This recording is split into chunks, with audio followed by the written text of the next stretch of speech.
레오파드 2 전차 처음 나왔을 때 우리 K2 전차는 아직 이름도 없었어요. 개발 계획도 없었어요. 근데 우리가 이렇게 된 겁니다. 더 이상 드론이나 포병 때문에 전차가 쓸모없다 이렇게 생각했는데, 그렇다면 왜 선발주자들은 차세대, 즉 다음 세대를 위한 전차를 왜 만들까요? 여전히 전차는 전장에서 가장 강력한 공격 수단이기 때문입니다.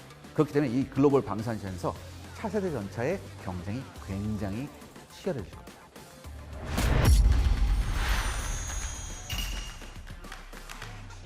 시청자 여러분 안녕하십니까? K방산의 현재를 점검하고 미래를 먼저 보는 시간, KTV 밀리보기 군사전문기자 이세환입니다. 오늘 제가 여러분들께 전차 얘기를 조금 해드릴까 하는데요. 여러분, 현재 지금 러시아 우크라이나 전쟁이 거의 3년째로 접어들고 있죠. 짧게 끝나려던 전쟁이 이렇게 길어질 줄은 아무도 몰랐을 겁니다. 그런데요, 여러분, 이번 전쟁에서 러시아하고 우크라이나 양쪽의 전차가 과연 몇 대나 파괴됐을까요? 그 숫자는요, 물론 정확하진 않지만 무려 1만 대는 충분히 넘습니다. 그러니까 양측 합쳐서 10,000대 넘는 전차가 파괴된 거예요. 이렇게 되니까 이런 얘기가 나오죠. 야, 전차가 천하무적인 줄 알았는데, 지상전의 왕자라고 했는데 이렇게 많이 전차가 파괴돼? 그렇다면 전차 더 이상 쓸모없는 거 아니야? 더군다나 전차가 파괴되는 양상을 보니까 포병하고 드론에 굉장히 많이 당하는 거예요. 그래서 또 나오게 되죠. 여기서 뭐가 나옵니까? 전차 무용론이 나오게 됩니다. 그러면 앞으로 전차는 안 만들어야 돼요. 그런데 여러분들, 전차 선진국들이 있죠. 뭐 유럽의 독일, 프랑스, 그다음에 서방의 미국도 있습니다. 이런 나라들이 그렇다면 이번 전쟁을 보고 전차를 아예 다 폐기시킬까요? 아닙니다. 이런 나라들은요, 오히려 전차 전력을 강화하고 있습니다. 여러분 생각해 보세요. 우리 K방산이 가장 크게 대박이 터진 곳이 어디입니까? 폴란드잖아요. 근데 폴란드가 수입한 것 중에 굉장히 많은 전차를 우리나라에서 수입을 했습니다. 이렇게 이번 전쟁에서 어마어마한 전차가 격파되고 사라지고 파괴되는 이런 과정에서 왜 폴란드는 전차를 또 우리한테 사갔을까요? 그만큼 전차가 아직까지는 필요하다는 얘기입니다. 자, 여러분, 여기서 제가 질문을 드릴게요. 만약에 전쟁이 벌어진다면, 전투가 벌어진다면 적의 빗발치는 포탄을 뚫고 총알을 뚫고 여러 가지를 뚫고 적한테 다가가야 하는 상황이 생기게 됩니다. 그런데 이런 상황에서 이런 빗발치는 총탄을 뚫고 그야말로 몸빵을 하면서 적한테 다가가서 적한테 강력한 화력을 투사해야 되는 이런 장비가 뭐가 있을까요? 그래요. 아직은 전차가 유일한 수단입니다. 또 하나, 우리 편 병사들한테 전차가 뒤에 있는 거하고 없는 거는 굉장히 큰 차이예요. 전쟁에서도 이 심리적인 게 엄청나게 작용합니다. 근데 우리 편에 전차가 있다, 이거는 싸우는 병사들한테 굉장한 안도감을 줍니다. 그러니까 이런 유일한 수단인 전차를 앞으로 전쟁에서 어떻게 활용해야 되느냐, 이것이 많은 고민이죠. 이 폴란드나 그다음에 차세대 전차를 만들고 있는 이런 나라들 결코 바보가 아닙니다. 일단은 현재 구할 수 있는 가장 좋은 전차를 확보해야 되죠. 폴란드 입장에서는. 왜? 지금 폴란드가 가지고 있던 모든 전차를 우크라이나한테 넘겨줘 버렸거든요. 폴란드는 어떻게 해요? 지금 현재 구할 수 있는 것 중에 가장 좋은 전차를 구하자라고 보니까 몇몇 후보가 들어왔는데 우리나라 전차가 후보 중에 하나였습니다. 우리나라 전차를 갖다 놓고 그다음에 유럽의 전차 선진국들이 만들어 놓은 전차를 갖다 놓은 다음에 테스트를 해봤어요. 테스트를 해봤더니 우리나라제 전차가 굉장히 좋은 거예요. 더군다나 무기를 도입할 때 가장 중요한 요소가 하나 있죠. 뭐죠? 그래요. 바로 가격입니다. 가격을 봤더니 가격도 굉장히 합리적인 거예요. 그래서 우리 K2PL 모델, K2 전차의 폴란드형 모델이 드디어 수출에 성공하게 된 겁니다.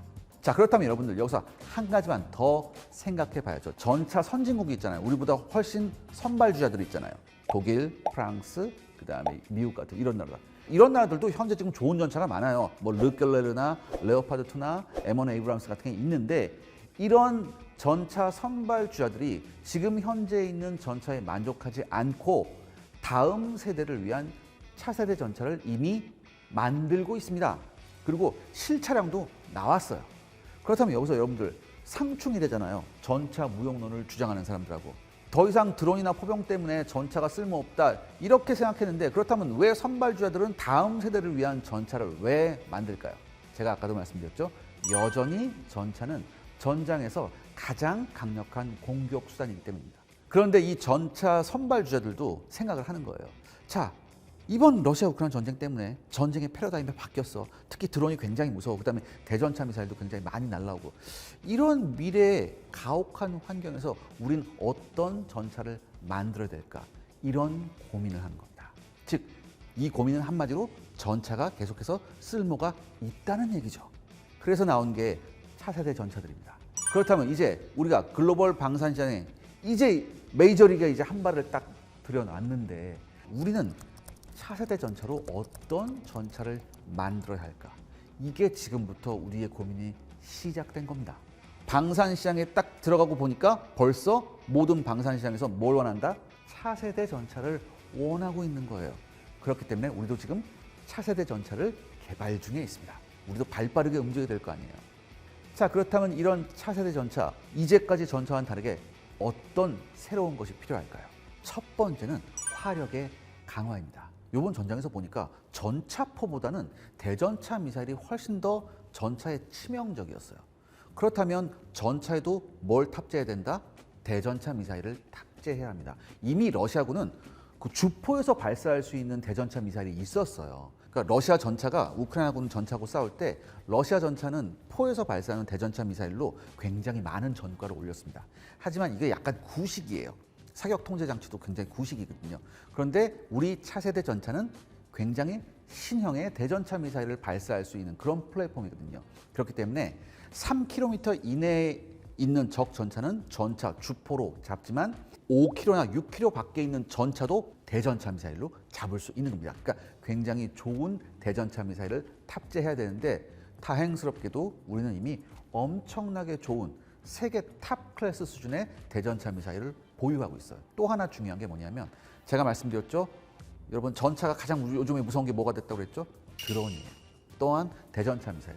그런데 드론과 대전차 미사일이 다가왔을 때 이것을 능동적으로 알아서 AI가 방어할 수 있는 능동 방어 장치가 필요합니다. 능동 방어 장치가 뭐냐면 적이 대전차 미사일을 땅 쐈어요. 그럼 내 전차에 맞기 전에 내 전차에서 레이더를 가지고 얘를 탐지해요. 그다음에 이쪽으로 쇠구슬 같은 걸 팍 뿌리는 거예요. 그러니까 얘가 오다가 이 쇠구슬에 맞아서 미리 터져버리는 거죠. 내 전차에 맞기 전에. 이런 능동 방어 장치가 굉장히 중요하거든요. 이미 실용화된 것도 있고. 하지만 우리는 어떤 거 훨씬 더 좋은 걸 개발해서 우리 차세대 전차에 탑재할 계획입니다. 또 하나, 적 드론 같은 경우에는 여러분들 왜 전차가 드론에 당하겠어요? 일단 첫 번째가 뭐냐면 적 드론을 발견을 못해요. 전차 안에 들어가서 잠만경 가지고 보면 드론이 보일까요? 죽었다 깨나도 안 보입니다. 그렇기 때문에 중요한 게 뭐냐면 360도를 밖에 나와서 보는 것처럼 이런 현실적으로 보는 그런 시스템이 필요해요. 그래서 중요한 게 뭐냐? 360도 증강현실 시스템이에요. 전차 안에서도 마치 전차가 없는 것처럼 밖을 그냥 맨 눈으로 보는 것처럼 볼 수 있는 그런 시스템이 필요하거든요. 이게 굉장히 중요합니다. 이런 시스템도 우리가 탑재될 예정이에요. 그런데 여러분들 이게 있습니다. 아무리 전차 안에 모든 걸 다 때려넣는다 해도 이 전차 혼자서 감당할 수는 없습니다. 드론은 사실 이런 증강현실로도 잡기 사실 힘들어요. 그렇기 때문에 드론을 전문으로 잡는 레이더가 따로 필요합니다. 이 드론을 전문적으로 잡는 레이더까지 전차에 탑재해버리면 전차가 엄청나게 커지고 가격도 굉장히 비싸져요. 그렇기 때문에 이건 좀 비합리적입니다. 그렇기 때문에 드론을 전문으로 잡는 레이더를 탑재한 차량과 이 차세대 전차가 앞으로는 네트워크로 연결돼서 함께 작전을 해야 됩니다. 중요한 게 뭐냐? 네트워크 시스템이에요. 즉 제가 가지고 있는 정보를 내 전차가 같이 정보를 실시간으로 공유할 수 있어야죠. 이런 것도 최첨단 기술입니다.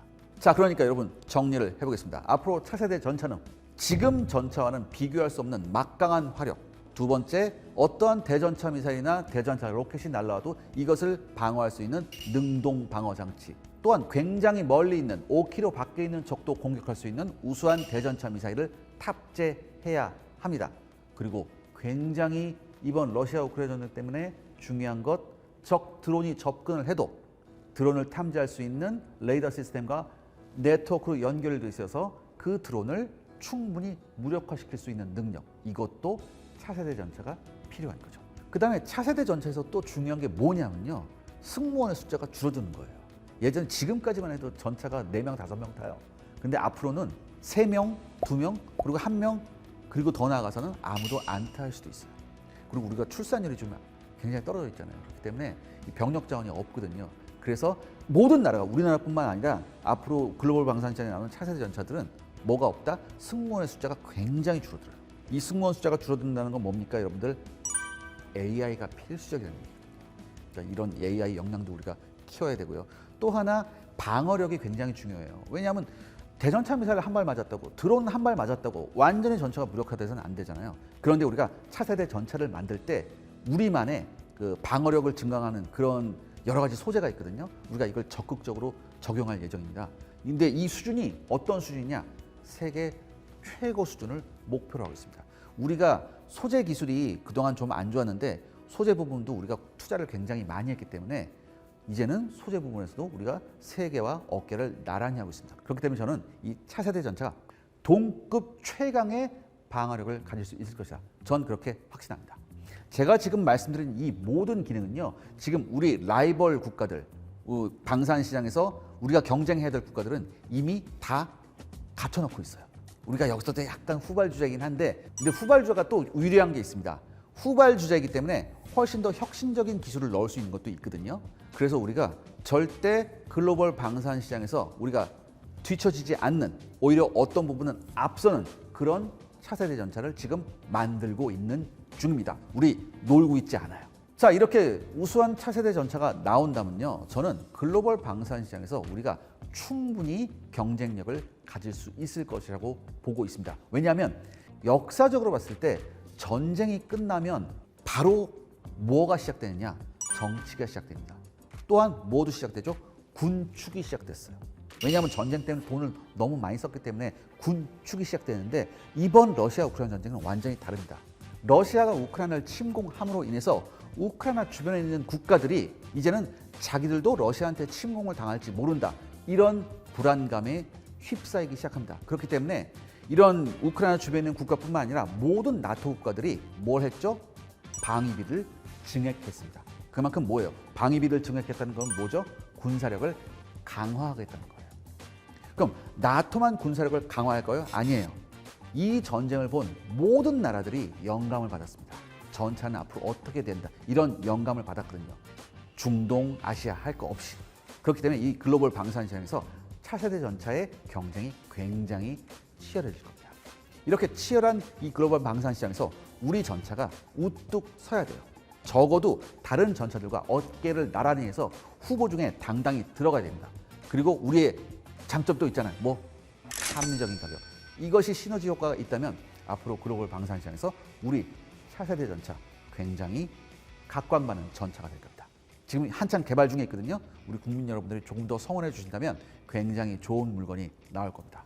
사실 선발주자, 특히 독일 같은 경우에는 이미 KF-51이라고 해서 실차가 나왔어요. 하지만 이 독일의 차세대 전차는 굉장히 비싸기로 유명하고요. 그리고 실차가 나오게 됐지만 여러 가지 성능이 아직 검증이 안 된 상태예요. 그러니까 너무 우리가 여기에 조바심을 낼 필요는 없습니다. 우리 나름대로 플랜을 가지고 우리 거 나오면 충분히 경쟁이 가능합니다. 여러분 생각해 보세요. 레오파드 2 전차 처음 나왔을 때 우리 K2 전차는 아직 이름도 없었어요. 개발 계획도 없었어요. 근데 우리가 이렇게 된 거거든요. 그러니까 우리가 조바심 낼 필요 없이 우리의 루틴을 지키면서 차세대 전차를 개발한다면 충분히 국제시장에서 경쟁력이 있을 겁니다. 자, 오늘 차세대 전차에 대한 얘기를 해봤습니다. K방산의 현재를 점검하고 미래를 먼저 보는 시간, KTV 밀리보기 다음 시간에는요, 수중에서 은밀하게 움직이면서도 대단한 위력을 발휘하는 잠수함에 대해 알아보겠습니다. 지금까지 군사 전문기자 이세환이었습니다.